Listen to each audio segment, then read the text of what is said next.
back. Welcome to another episode of More Than the Title. I'm your host, as usual, Jared Thomas. We got a special episode lined up for you guys today. Thank you to everybody on the check-in. Bradford, shout out my brother. Everybody who's in there today, man, I want to say just thank you for your support. Thank you for the continued love. Like, you guys really make my day. You make this more enjoyable for me, and I just love what I'm doing. So, we already got people in the chat. Oh, how exciting. That's it. So if you're in the chat, this is a special happy hour drink champ special. This podcast, Yes. Barefoot Moscato. Cut the check. But I'm gonna take a clarifying sip before we get started. Let's do it, sis. So I want to introduce, so I'm gonna give the backstory. So I met this queen where we were at the Art of Storytelling event. And shout out to Ken, Emmanuel, Walt, my brothers. But first time I met you, it was just like we just hit it off. It was just like that. It was just like this. It was like, then we said LinkedIn. It was like bing. To that point where you couldn't even remember the moment. It was, you know what I mean? Yeah, that was a magical evening. It was such a great night. So shout out to everybody from that night. And it was just, I just knew I had to have you on the show. And to get everybody, tell everybody your background. So this queen is an Anthem Award-winning inclusive marketing strategist, creator of Maximize the Movement, and founder of PepsiCo, a boutique consultancy that empowers brands and marketing leaders with strategic guidance, coaching, training, and workshops that unleash new levels of success. She's also recently been named 2022 top voice on LinkedIn in marketing and advertising. She also writes. Commentary can be found in publications like Adweek, Harvard Business Review, Marketing Brew, and Business Insider. So let me introduce you to my sister, my one of my good friends, Lola Bakare. What's up, sis? Thank you so much, Jared. I'm awesome. I'm so happy to be here tonight. You are my last live thing I'm doing, I think, for the rest of the calendar year. So this is a really exciting night, and a lot has come full circle since this time last year. So I'm excited to get into it. I can't wait to hear your journey, sis. Matter of fact, let's start at the top, sis. Let's start into how you got into the industry, and then we could kind of go into how you started your LinkedIn journey. Sure. Yeah. I mean, my story is about saying yes.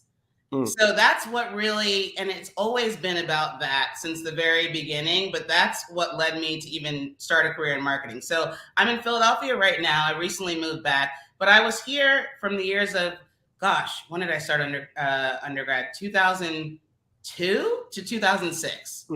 Like, I'm dating myself, but that's okay because aging is beautiful.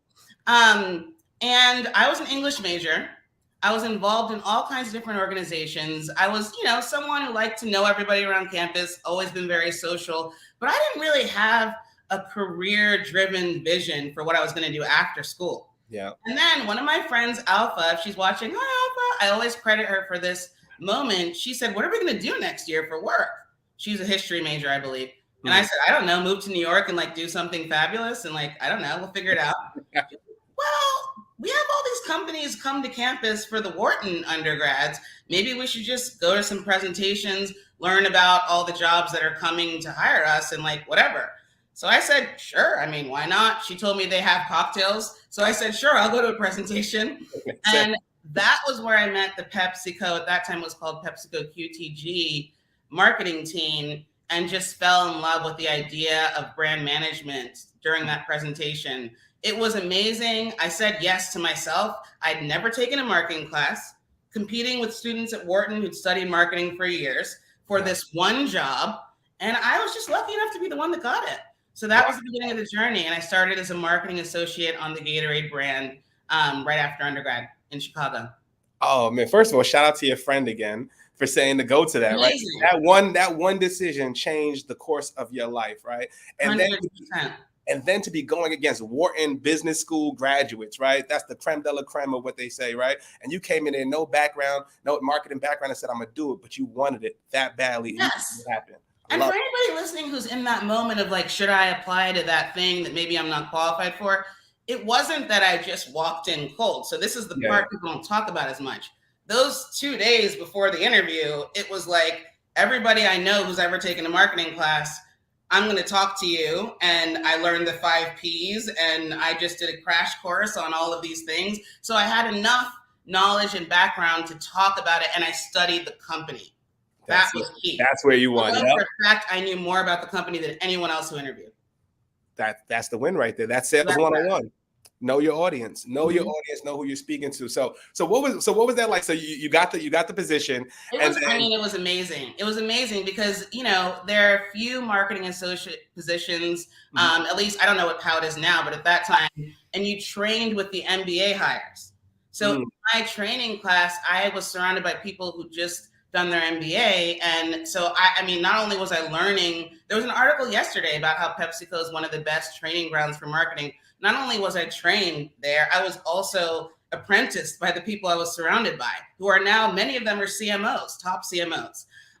So it was just an amazing couple of years. And I ended up going back to business school too. So the rest of my journey went from there, but it was just the most amazing foundation. And we'll talk about the details, but in a quick sort of skipping us to this moment, I had jobs. I did my summer internship at Diageo on Smirnoff Ice. It was the summer when icing was a thing.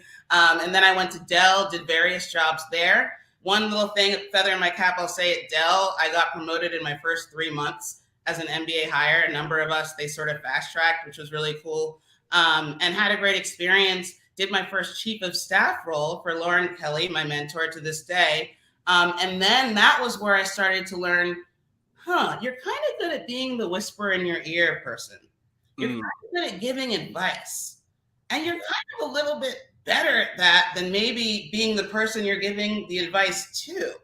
I think I can play both roles, but I found a bit of a sweet spot there that fast forward again, once I went and worked at a startup to have another experience, left there to become an independent consultant because I kind of fell into it when someone who a friend introduced me to, Asia May, if she's listening, I have amazing friends, I guess.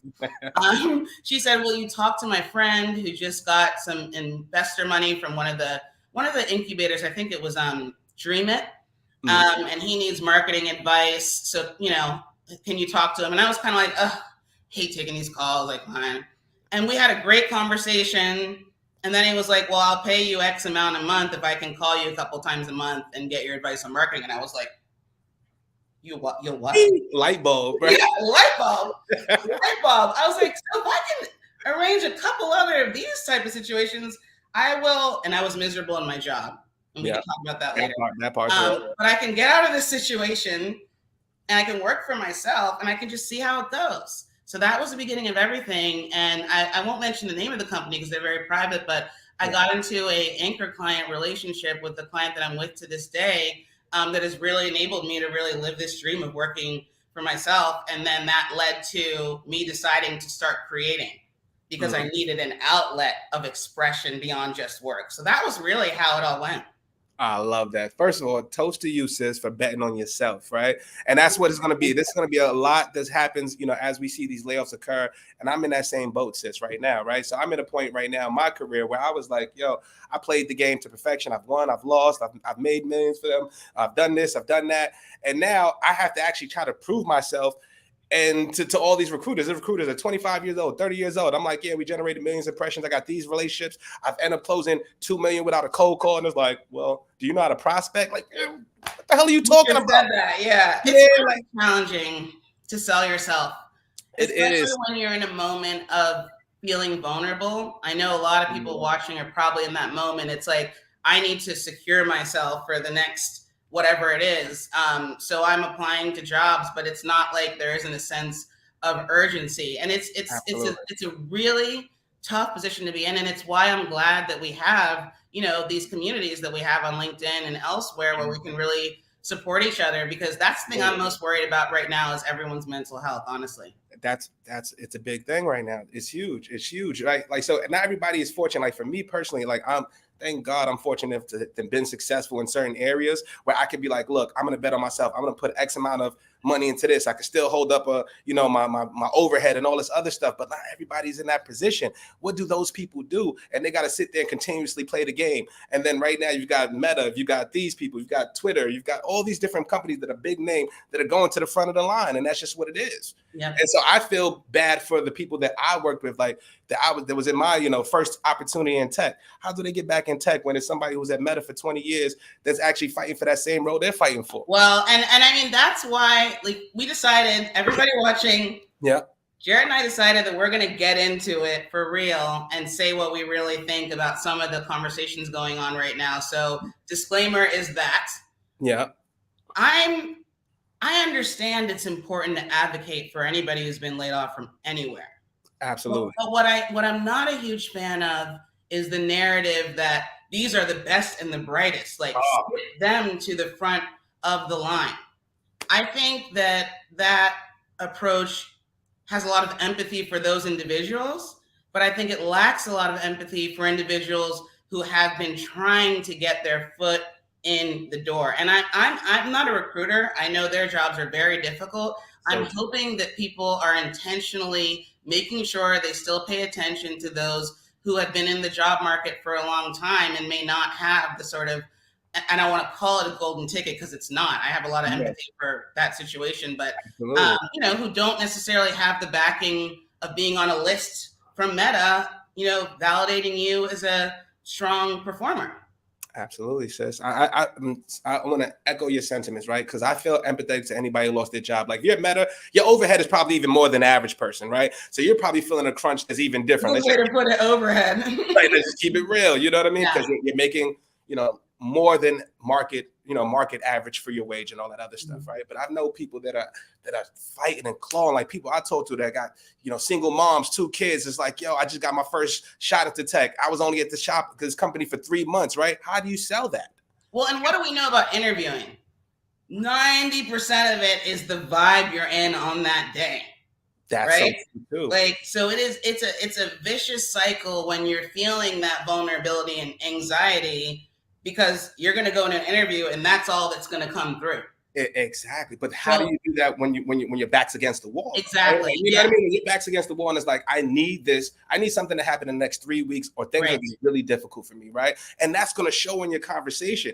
The certain questions you're going to ask, the way you answer certain questions, all of that's going to come through versus somebody who's, maybe it came from a different company, you got a little cushion, now more laxed. We're having a real conversation. I'm talking about the business problems. I'm talking about all these different things, right? And there are ways to get there. I mean, sometimes it's as simple as taking a deep breath first, letting your shoulders down, whatever you need to do to center yourself. No, it's true. Just like that's how I start on my coaching sessions, by the way. It's sort of like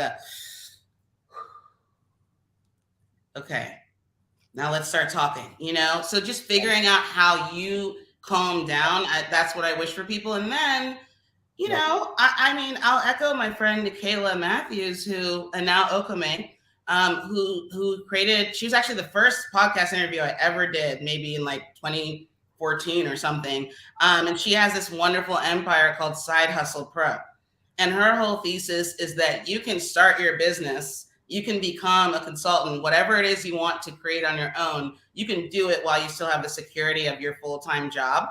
So, when people are searching for that perfect job, if your back is against the wall, I always advise, find a bird in the hand. Find something that can give you that sense of comfort that you don't need this job. You have income. Now you're searching for the job you want. And I know it's not that easy, but I do think that, it's good to remind folks that it's okay if you do something that you don't consider in your sweet spot for a while, just to have that comfort and security so you can go out and find that perfect thing. I so agree with you. And I would also even add to that, right? Like, it's okay to put yourself first. Yes. That's one of the biggest lessons that I think I've learned over the past couple of years, right? Say more about that, Jared. Well, let's keep it real. Like, I've played the game, like, in the last 2 jobs that I was at, right? Like, that's how I started my LinkedIn journey. I was at a weird place where I had brought platforms to market. I've done this. I was a VP of sales. I'm 34 years old now. I got the VP of sales when I was 26. I didn't get that opportunity again. So I was in a weird space in my career. Like, damn, I did all this stuff. I worked at Con. I did all this stuff, and I'm only getting an AE role. Cool. So I'm at a Black-owned agency. The brother, we had a conversation. I'm like, yo, how are you getting leads? He's like, man, through my Twitter. Light bulb went up. You know what I mean? I said, okay, cool. It's not these 1,000 emails that you want me to push. It's actually you creating content and building relationships. So you stay over there, and I'm going to go over here to LinkedIn. And when I went over to LinkedIn, it was just like, yo, I'm just going to be myself. I'm going to tell my story. I'm going to do this. I'm going to do that. I'm going to talk about everything that I feel is valuable to what the young 21-year-old me would want to hear. Yes. And then it started going, sis. And that's why I wear the hats, the hoodies, because I'm like, you can't put me in a box. That's why the name is more than a title, sis. You know what I mean? When I interviewed Walker, who literally through all this LinkedIn and social journey, he was there that night. But that was it was Walt's event. That's right. He was really the catalyst that connected us, and I have so many stories about him like that. But you know, I'll never forget when he was talking about authenticity and how that connects to how comfortable we are. It's the same thing. We talked about your energy in an interview. So if you're wearing what makes you comfortable, you're going to be able to show up as a more compelling individual. So that's what it's really about. And you know, I've told people before in different conversations, look at the average CEO. How many of them have very formulaic personalities? Yeah. How many of them don't feel like kind of quirky individuals? Very few. Yeah. And that's because you have to sink into yourself to ever get to that echelon of leadership. And if you don't, you're spending too much time trying to conform that you really need to be spending getting to that next echelon of leadership. So authenticity is huge and so important. It's so true, sis. But I'm going to keep it real with you. There's also a flip side to that coin, right? What opportunities is it stopping for me to have for me being like the ones that aren't yours? That's it. But it's hard for somebody to not, you know what I mean? To not think about that, right? Like, because I remember I even put into the clip, shout out to Bradford, because I was on his podcast and we just put this clip up the other day. And I was talking to my mentor. He was like, I'm like, yeah, I'm going like this on LinkedIn. He said, oh no, bro, you can't do it. You're going to kill your opportunities. And I'm like, but that's playing the game, right? How do we stop the game? And the game has changed. The game has changed. You know, we talked about Ken. I remember this summer I did the CMO Accelerator program, which was amazing, like just amazing. And one of the first speakers was Todd Kaplan, who's the CMO of PepsiCo, very active on LinkedIn. Such a nice guy. I complimented one of his posts the other day. He wrote me back, which is really nice. He came in I think they're the Air Force Ones, the sneakers everybody wears these days. Yeah, you talking about the all whites, the Uptowns? No, they had color on them. Okay. Anyway, he was wearing sneakers. He was wearing Nikes, and you can see how hip I am, Jer. And that was how he presented. And he's one of the most brilliant marketers in the world. So that's his professional identity, and there's nothing wrong with it. And it hasn't held him back. And I know, of course, it's different for a lot of reasons that we can discuss. But I love seeing more and more people own the reality of who they are. I think only good can come from that. See, but the reality, I think, from my experiences, is growing up in my career when I first started, I couldn't be that. Like, so I would go into a company and I'm the sales guy. I got my slacks on, I've got my button up, all that other good stuff. And then I'll walk in and then I see somebody from another department, whether it be marketing something, the SEO dude is in a corner with some sandals and flip-flops on. And he just came from the spot. And I'm like, what's up with that? Right. But that's just how we were taught. Right. And I had to do that.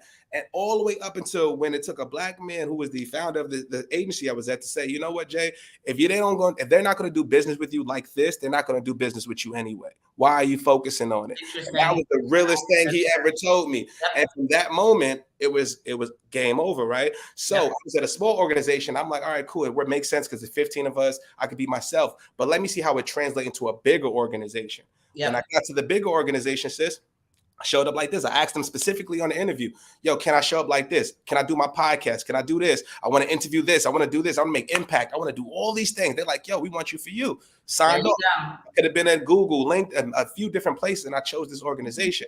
Got there, did everything I said I was going to do, right? I came in at first meeting, town hall meeting. I'm on the hat. Only person with a hat. I'm looking at 300 faces. Next meeting, guess what? I'm seeing them cocked to the side, sideways. Give people permission to be themselves. How beautiful is that? And that's the cool part. And that's what matters to me, right? But also on the flip side, did it have any damage to that? What was that, right? Like, did it have any negative impact? I don't know. Did it? I think when I was there, it was really cool. And I got a lot of love. I don't think there's anybody that didn't know my name when I was there. You know what I mean? But when it come down to making budget cuts and all this other stuff, I'm a top performer. How the hell am I not here? And I'm generating 1 million impressions for you. I interviewed the CEO, CMO, and everybody else, and you don't got me on the jet? You ain't got me, but guess what? But when this Buffalo shooting occurs and I put my feelings up, the brand is showing Jared's thoughts. Why is my thoughts being shown instead of the CEO? So I am not going to be the person that you're going to be wave the flag. Good And this is no question. disrespect to y'all because I love a lot of people at that company. You know what I'm saying? It's all love, but I'm just keeping it real. Y'all wave me on, and I'm doing all this. I'm getting you 100,000 impressions. But when it comes time to make these calls, you guys aren't doing what I'm doing. Yep. You're not out here. I mean, I like to think of, especially once we've gotten more mature in our career paths, I think one of the things, and I'm going to call it a privilege, I feel I have the privilege to create teachable moments that may not be comfortable, but need to be had. That's the ethos of the way that I consult. It's the ethos of the way that I coach. Like, if you want to have pretty feelings every single moment of interacting with whoever you're hiring, I'm the wrong person.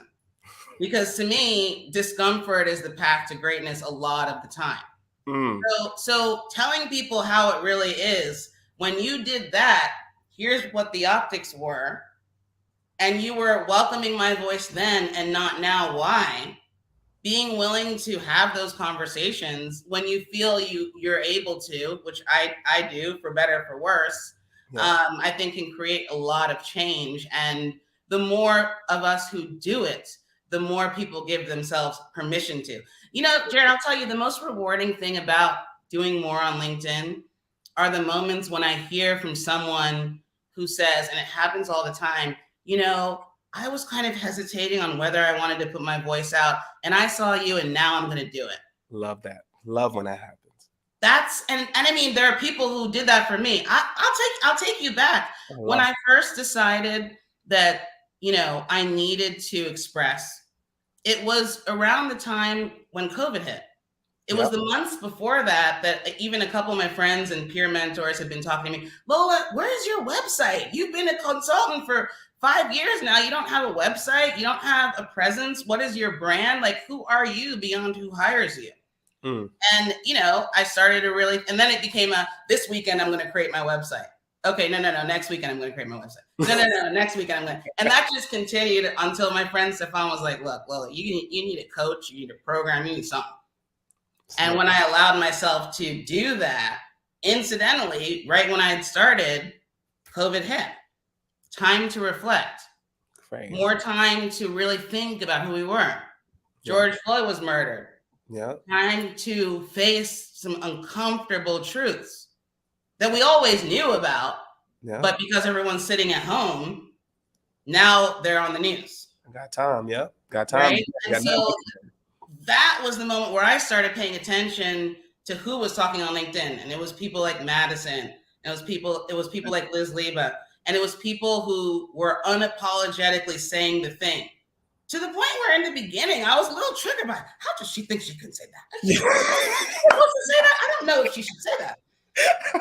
But that was really me saying, I wish I could say that. I'm laughing, sis, because I thought the same. I said this to Madison and Liz. My pearls, I don't even have to have any on. I'm clutching them. But that's so actually real. Inspiration. So real. And so, yes, I do things in my own way. And my platform is about, you know, responsible marketing, which is what I've come to call it. It's about the opportunity for marketers to use social impact as a way to create business impact. But by the way, only when you do it authentically, in a way that can be measured, in a way that creates long-term, really, really meaningful results for the historically excluded community you're trying to serve, or the cultural cause, or environmental cause, or whatever it is that you're looking to contribute to. That unlocks business growth. So beating the drum for that belief that I have became a lot of my platform, along with just how I feel about the importance of people who are not men learning how to unleash their true greatness and leadership. And I say that specifically because we call it women, but it's really not. We know that gender is a continuum. So I like to say people who are not men because that's more inclusive. And you know, just allowing myself to share. This is what I always explain to people: the thoughts that I would text my group text. Those are my posts. That's it. And I've spared them a lot of me. You know, I think my friends that I'm in group chats with love me a lot more now because they don't have to hear it all the time. Those are my posts. It's really that simple. I'll pause here for your next question, but I'll share that, you know, that Jackson 5 movie.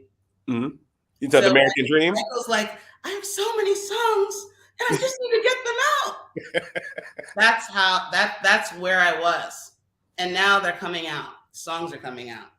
I love it. At a ridiculous pace, but I just have to roll with it.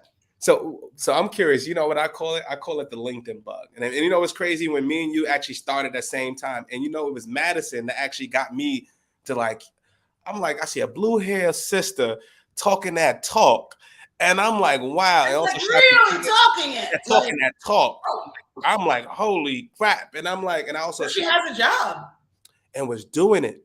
And that would made me say, you know what? It was that moment. It was those people like her, Quentin, Liz, Chris Walker on the business side. Like with so many. Aisha.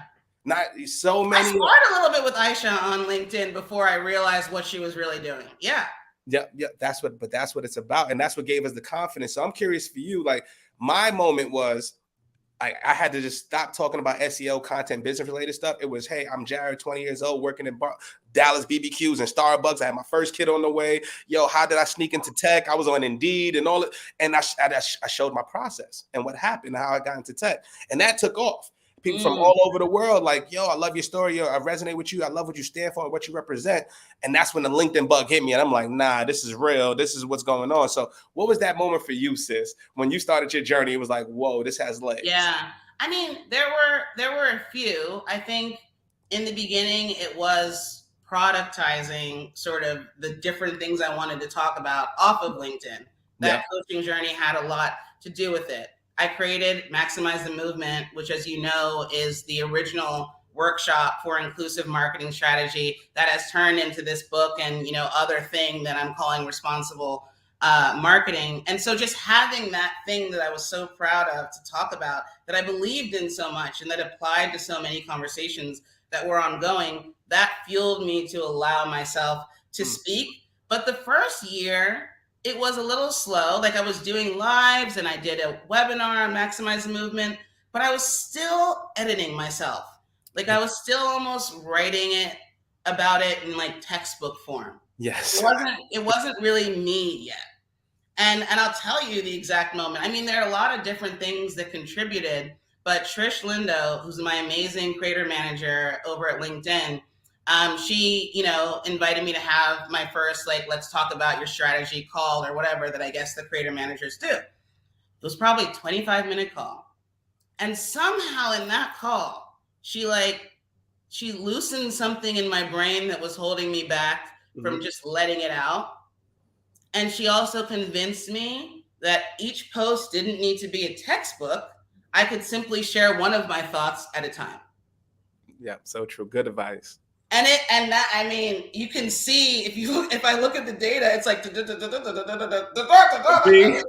minute I got that advice from her, because of all the preparation and experimenting that had happened before, things really started to take off, you know. And I also credit the editorial team at LinkedIn for recognizing somebody who didn't have amazing numbers or anything like that as a top voice, just based on the quality of the messages I was putting out. And so I have a lot of respect for that. And certainly that decision opened a lot of doors for me, because it was just a feather in my cap that, like, you know, attracted attention, for better or for worse. Like I kind of wish the quality alone would be the thing that attracted attention, but we live in the world we live in, right? Absolutely. So that was going to be one of my questions, sis, and it's a great segue. What were some of the biggest impacts that being a top voice had on your personal and professional life? Ooh, I mean, it led to my book deal. There we go. I got an email. I mean, this is toast to that. I don't always have idyllic moments, but this was one. Okay. I was on a retreat in Accra, in Ghana. I think it was back in March or April. And we had just done our vision boards. Juanisha Green is the woman who organized the retreat I went on. And we're actually classmates at Penn. And on my vision board, one of the things I wrote was turn Maximize the Movement into a book. This is a real story, people. The next day, I got an email from someone at Kogan Page. Hey, I saw you on the LinkedIn Top Voices list, and I could tell they really read my stuff, like played back, not just inclusive marketing, but the way I'm thinking about it in a way that made me feel very comfortable having the next conversation. And then from there, it was, we're doing this. we're doing this. And I mean, I don't want to be that person. Let's talk about it after I'm done writing. I'm in the thick of that right now, so I don't want to over discuss it until that point. But why I'm bringing it up is to inspire people that you never know what saying yes to something is going to call in that you couldn't even imagine. Love it. I don't know if it was the willingness to write it down on paper that something cosmically happened. I don't know, but it did. However it happened, and that was the odds of the next day. That is so. The next day, that is insane, sis. The next day. So first of all, you've earned that, right? You put in the work and all that stuff to get to that point, and it was just the stars aligning for you, right? Those who are not prepared would never be ready for that opportunity. You was ready. You was ready. You had built it up, and then you got that, sis. So first of all, like I'm rooting for you, sis. I can't wait to read the book. You know, I'm gonna need an autographed copy. On the air right now. I need an autographed copy, sis.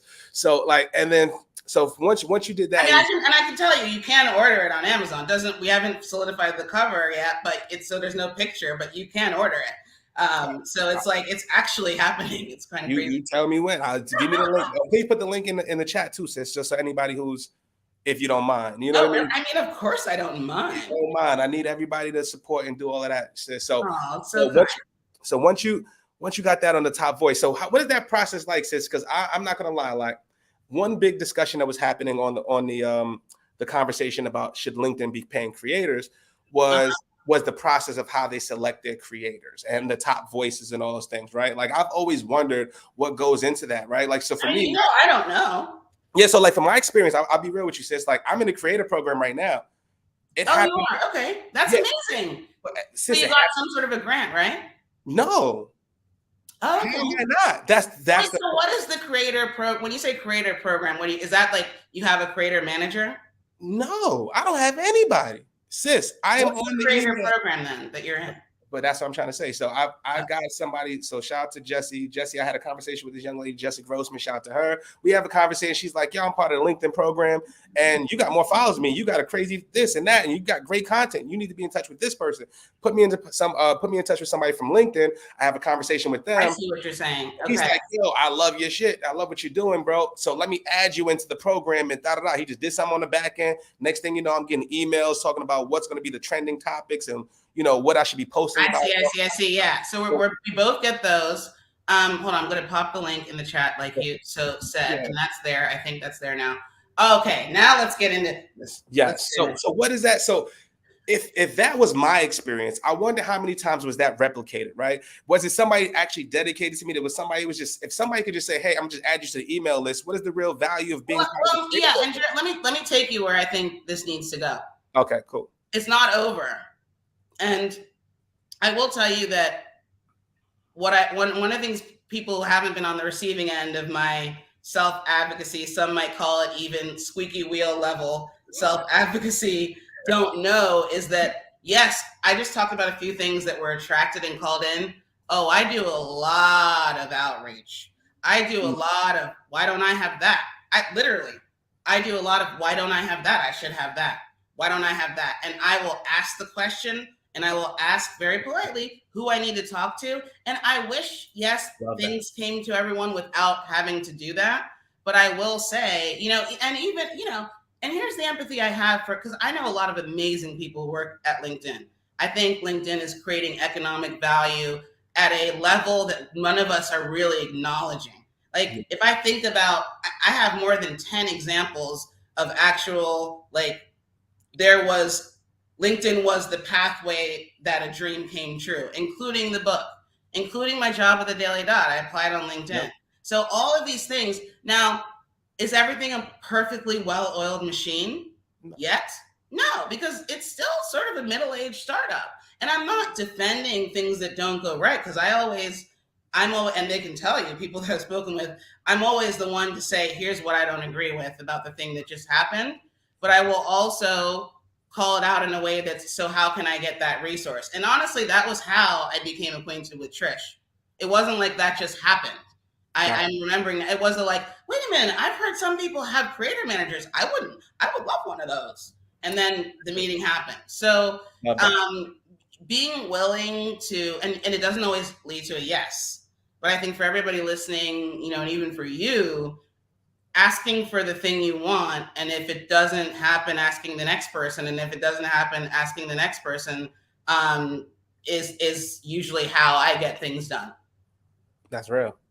That's definitely real. And I can appreciate that, sis. Like, cause I love LinkedIn.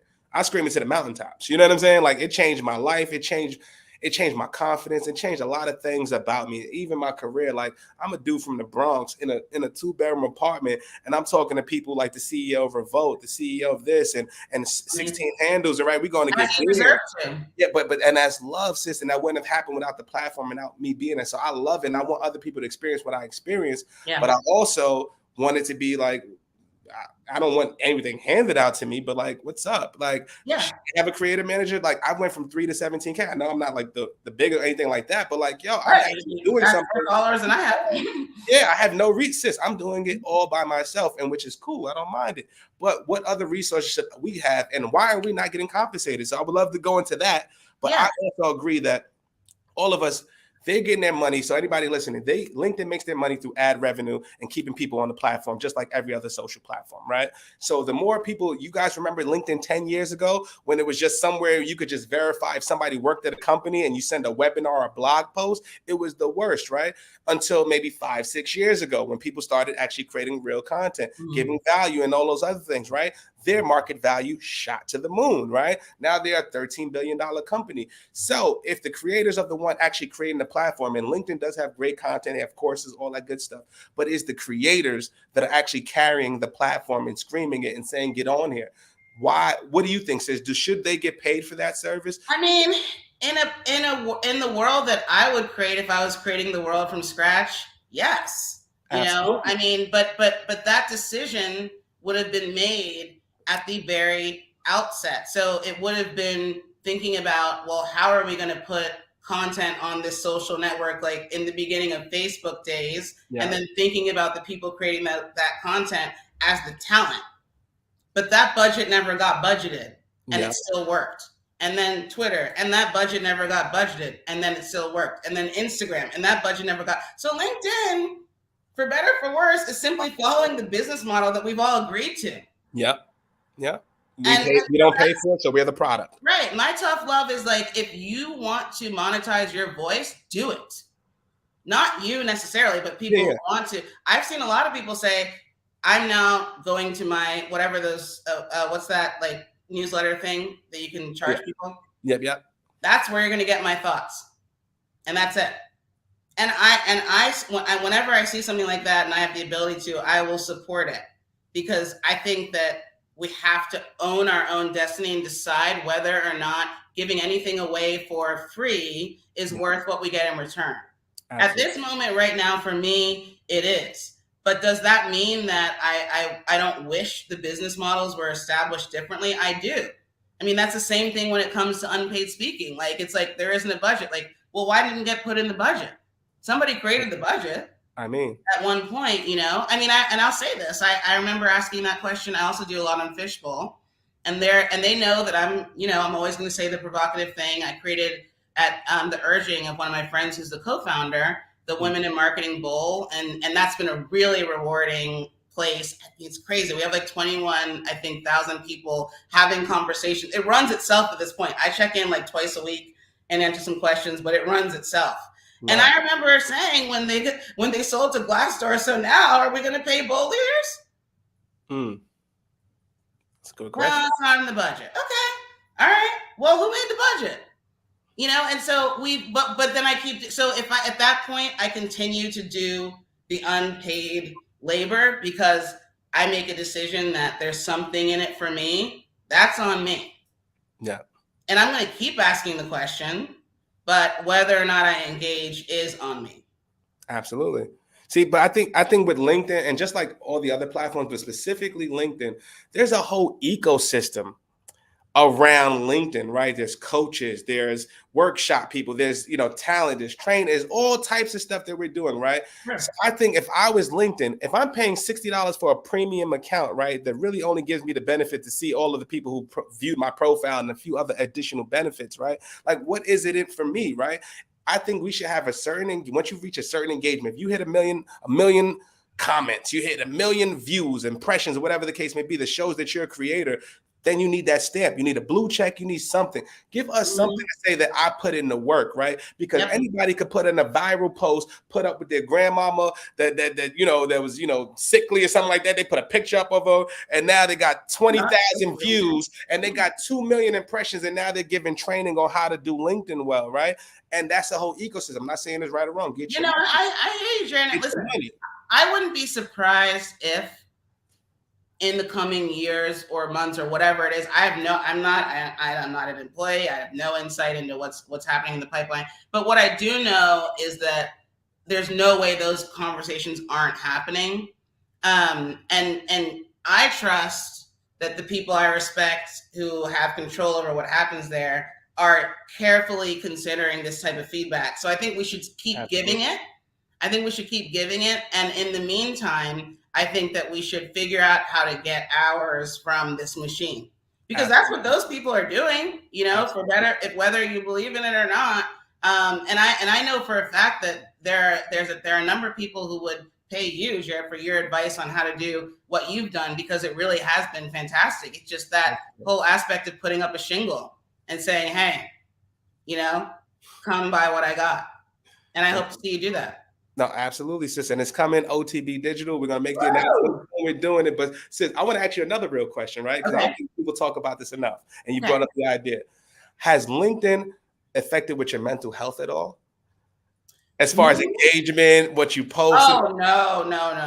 And here's why. I've heard crazy stories, and I'd love to hear your perspective. And I'm glad you asked. I mean, I could care less about those numbers. Yeah. Because that's not how I'm measuring my success. At all, in the least, because those numbers can't pay for anything. They can't keep me warm at night. They can't do a darn thing other than create some sort of, momentary, dopamine effects. And so for me, it's about having a place to get that, like the Michael Jackson thing. The music is in me. It's the value is getting that out. If anything, that's had a positive effect on my mental health.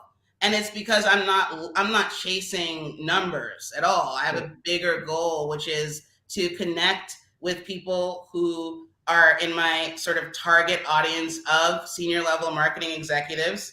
And by the way, I do that proactively.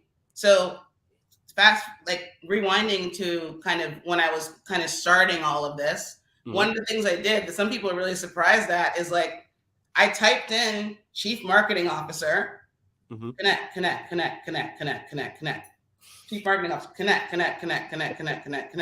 And guess what? They all said yes.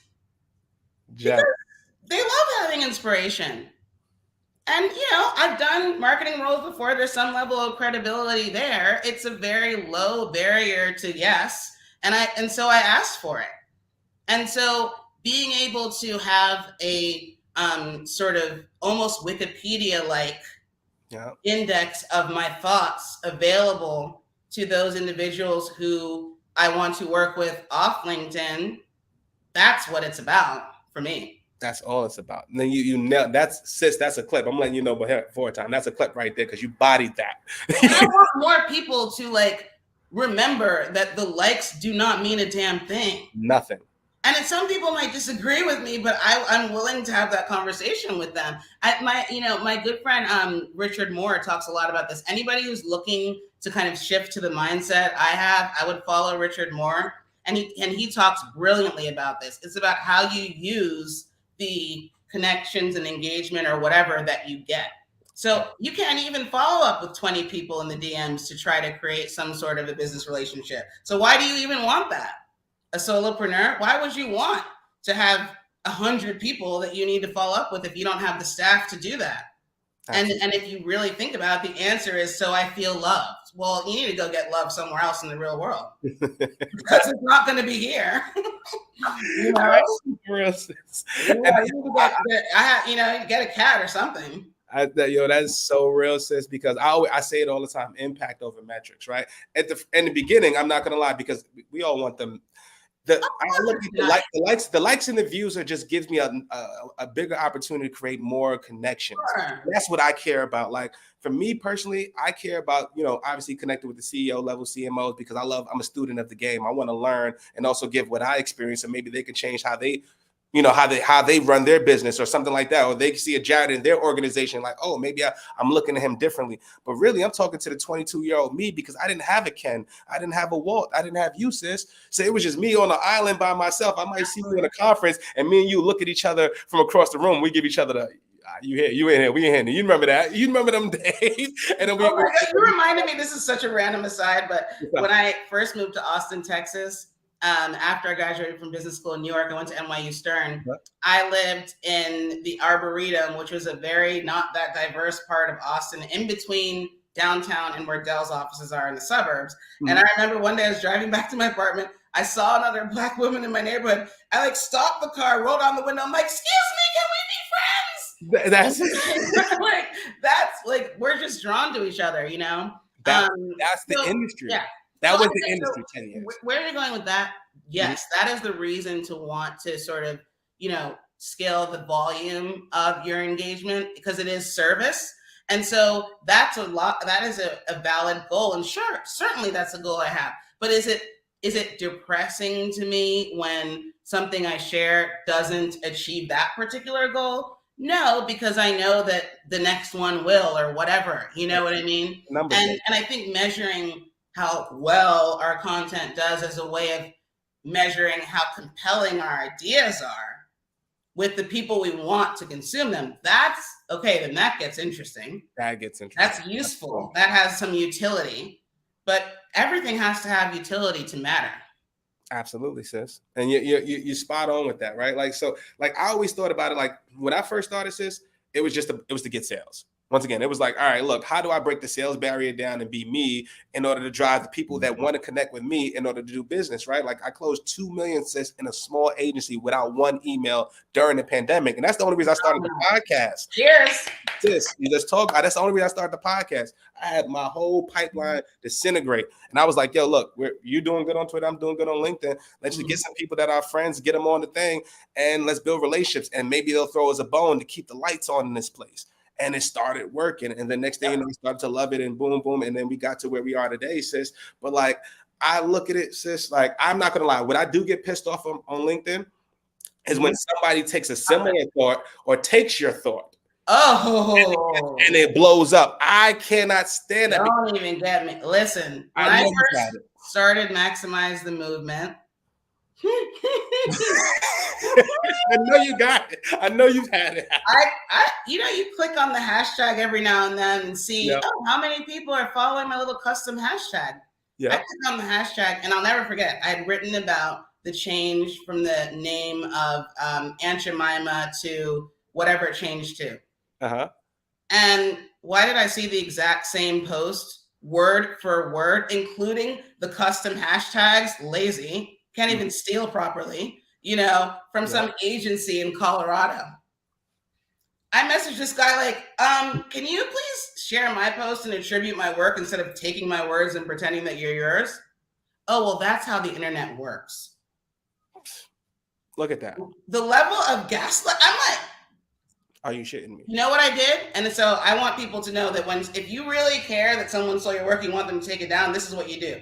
I went to the comments of their business page and I'm replying to their clients saying, did you know that such and such actually steals people's work? Look at this side by side. And I called him out in his face. And let me tell you how quickly that post went down. I'm like, oh, no, not the wrong person. Absolutely the wrong person.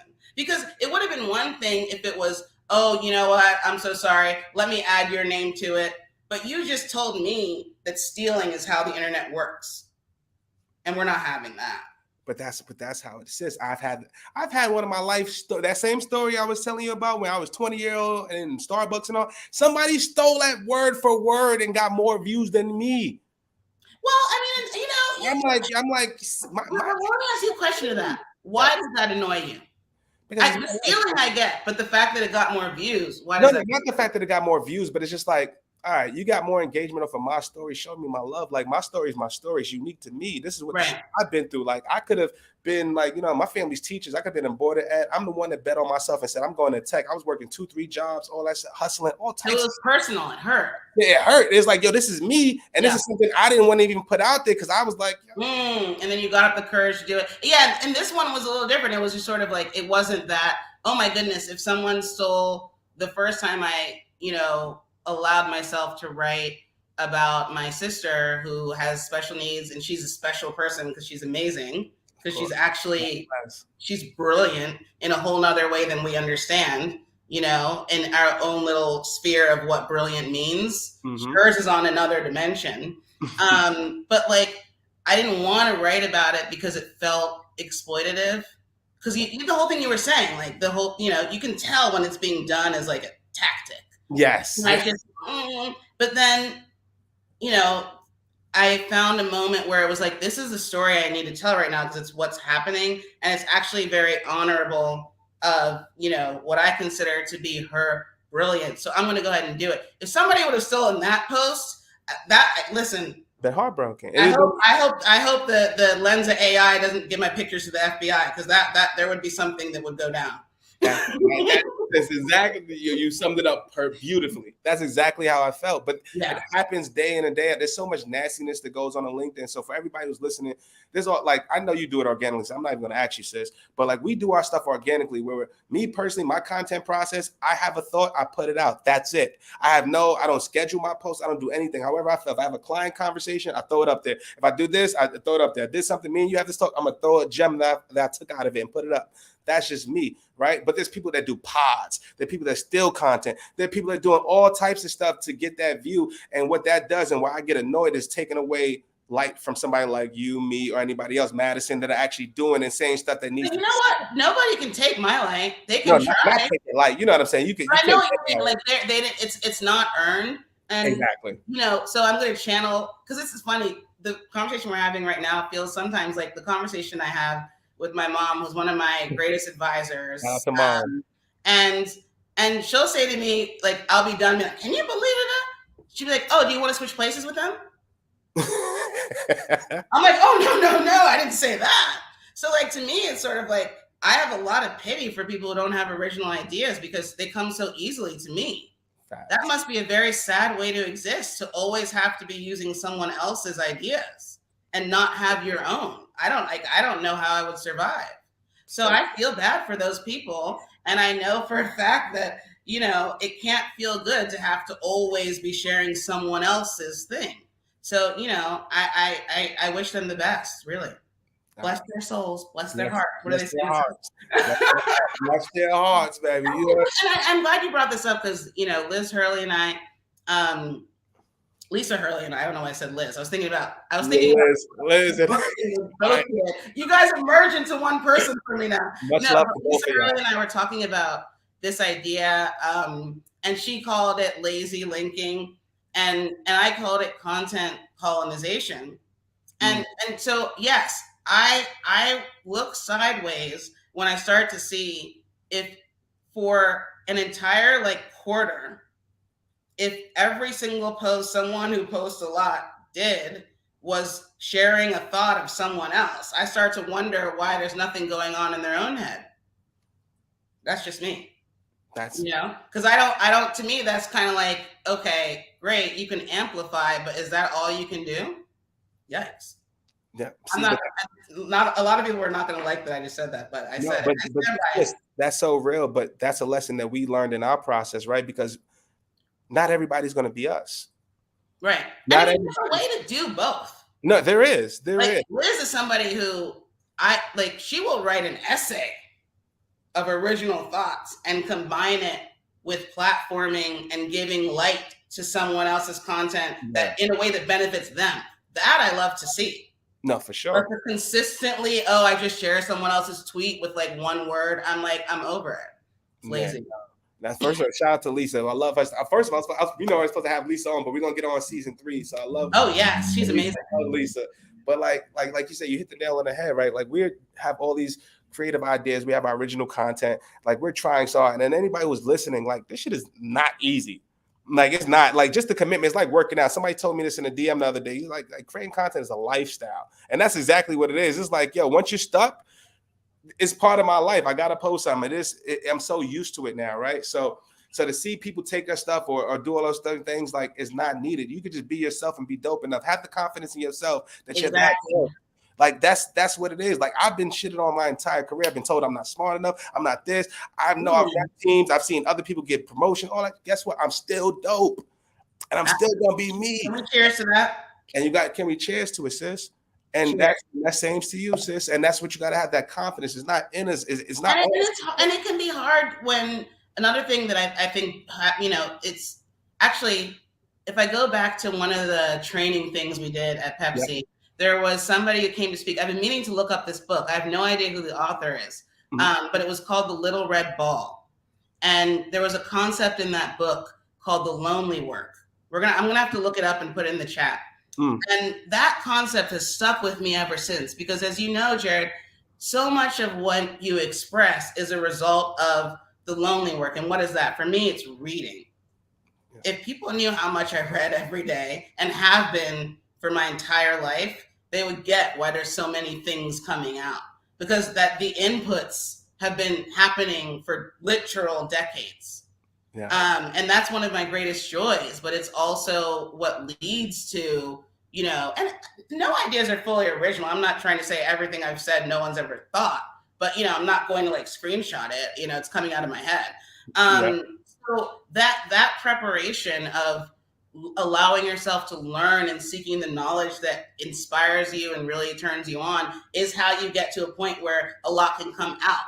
So that's part of the process that if I were giving advice to, the 22-year-old version of me was reading a lot. But like if I was giving advice to a 22-year-old who wanted to become a content creator, I would tell them, go read everything that you're obsessed with. And the magic will literally happen from there.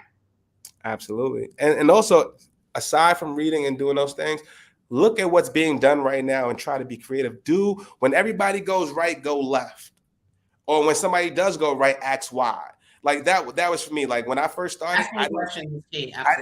Like why are you posting this? Like why are you doing this? Like when LinkedIn put up the scheduler, right? I'm thinking, how is that going to affect all the social media management companies that have social media management and posting and scheduling, right? They have relationships. So are they getting their money on the front end and the back end, and how is it going to affect their global relationship and all that? Asking questions. Ask the questions, right? But like be creative. Like, and I'll give you one, sis. Like when I quit the agency, on a dime. Like I just told the dude I was burnt out. I felt like it wasn't appreciated. It was just expected of what I was doing. It was like, yo, go get 1 million views, bro. Go close a deal. Go do this. And I'm like, yo, I'm doing it. I'm in the crib with my kids and all that. Like I even had a conversation. Like I'm burning out. You needed a break. Yeah. I needed a break. I'm doing this. This was uncharted waters for me. And then when he didn't feel me on that, I was like, yo, I gotta quit. And so when I quit, I'm like, damn, I need some bread. So what am I going to do to be creative, sis? I did an NBA free agency post where I put my head on Klay Thompson's body, put the company's logo where the Warriors name was, and I put my sales stats. It's like, yo, Jared Thomas is a free agent. Oh, I love that. He sold X amount.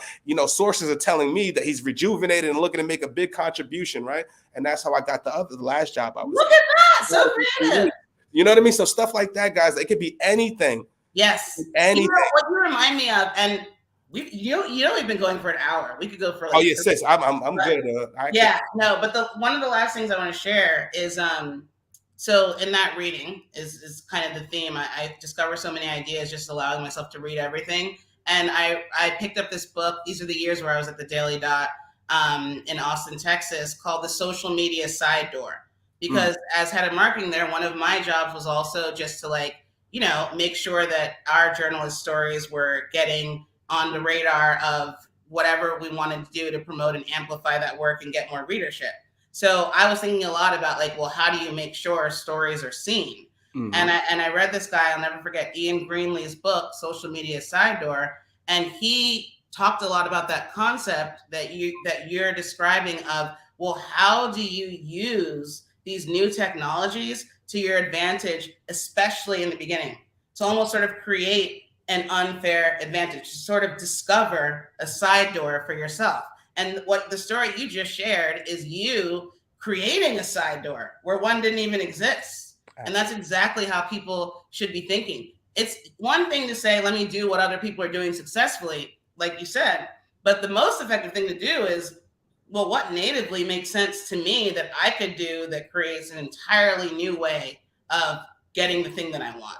That is the hardest thing ever. It's paving the road while you drive, and it's the hardest thing you can do, but it's the most rewarding. It's the most rewarding. That's the most rewarding and fulfilling thing you can do, sis. And that's what I love about it. And sis, I got to tell you, because we're at the hour mark, and I don't want to keep you too long, sis. I know we got things to do, but I do want to tell you, sis, that I'm a big fan of yours, and I appreciate you for coming on. Like, I've got nothing but love and respect for you. I'm honored that you came onto the show. I'm honored to call you a friend, sis. Like, I mean that. And I want. I'm looking at you, and like I feel it, and I mean it to you too. Like, I'm saying no to a lot of things right now, but this is an immediate yes. And I'm grateful that we had the opportunity to connect and to share. I know for a fact we're going to create like 20 different clips from this conversation. There were so many gems, and it's the first of many times. It really is. I'm going to put on the virtual vision board of life that within the next 365 days, you and I are going to be on a stage somewhere together. No, we are, for sure, sis. For sure. And it's going to happen. And what I wanted, I'm going to put this in the air. I want a conversation with me, you, Walt, Liz, Lisa, Madison.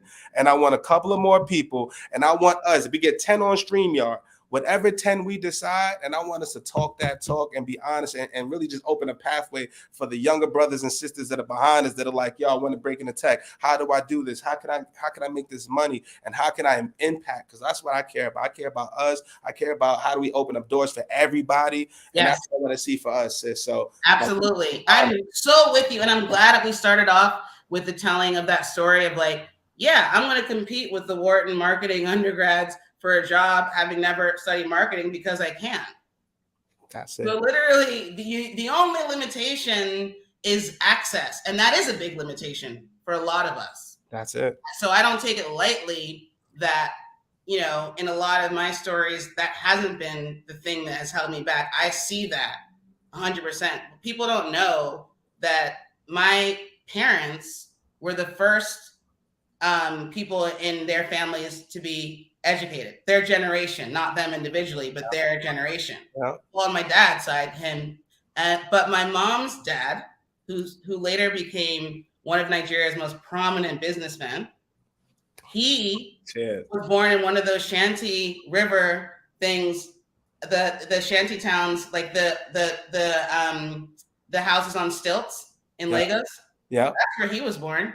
Wow. And then he ended up having apartments in Paris and London. He built that. So I come from, in my DNA is this sort of let's realize dreams. That's like what's in me. And I understand that it's much harder to do what my grandfather did than it is to do what I'm doing. And so because of that, I'm committed to pulling up as many people with me as I can. So true, sis. And that's so real, sis. And that's my why, sis. Like, I'm still in the Bronx. I'm still in Parkchester. You know what, sis? There's dudes that I used to hustle with back in the day. I go to the store right now. Guess what? They're like, yo, Jay, I'm about to start a podcast. I'm about to do this. You know how that makes me feel, sis? You know what I'm saying? Like that's what it's about for me. Like, I used to walk when I was working at Starbucks, and I'll tell you this, like, before we go. Like, I used to get off the 6 train. I used to look at every single building in my community or whatever. Every light was on. I used to think of what is the story of every single light, because we all try to get this mug. Like, that's what I used to think about, sis. I would walk home. It's like, yo, do they care about my story? Like, what do they do? We all trying to get. How old were you in that moment? 21, 22. So you see, that's the thing also, like, everybody's destiny, I think, is written so early on because you knew you were a storyteller, even if you didn't have the words to say that you were, and okay, so I'll end with this. My earliest memory, I could probably think of earlier ones, but of like, you are a marketing person. I remember, and this is so corny, but I was house president of my boarding school. Like, in 10th and 11th grade, you live in one house. Yeah. And so in 11th grade, you can run for president of that house. And so I became president of Stanley House. And I decided that year we were going to have the dopest sweatshirts. So we had these bright green Stanley sweatshirts, and those had existed. But what did we do that was a little different to like take it up another level? We had our last names emblazoned on the back. So we would walk around campus like we were everything. And so marketing has always been what I've done. I just didn't know what to call it, you know? That's it. It's not on us, it's in us. It's in us. What? It's not on us, it's in us. Exactly. And so that's why anybody who's feeling like, your content got stolen, you said something brilliant and you saw someone else say good morning and it got 5 million likes, don't even worry about it because it's still in you. And that's all that matters. That's so real, sis. And I once again, thank you. And Brad, for everybody else on the check-in, thank you guys. I don't know why I don't get the viewers on here. It's not connecting like that, but I see you guys post-show, and I just want to say I love you guys. Next week, we got the last episode of the season. We've got Paxton Baker, who's the chairman of the Washington Nationals Funding Group. So he's a Black man that's chairman of the board for major sports organization. I didn't know that even exists, and I'm so honored to have this brother on. So we love a chairman. Tune in next week. I can't wait. And then, like I said, 2023, we taking over, sis. I can't wait to see the amazing things you do. And thank you for coming on. We're going to make that talk happen with Walt, Mad. We're going to make that happen. So here for it. Thank you, bro. This has been so great. Nothing but love for you guys. And thanks again, guys. We'll see you guys next week. And thanks for another episode of More Than the Title. We'll see you guys next week. What you know about me?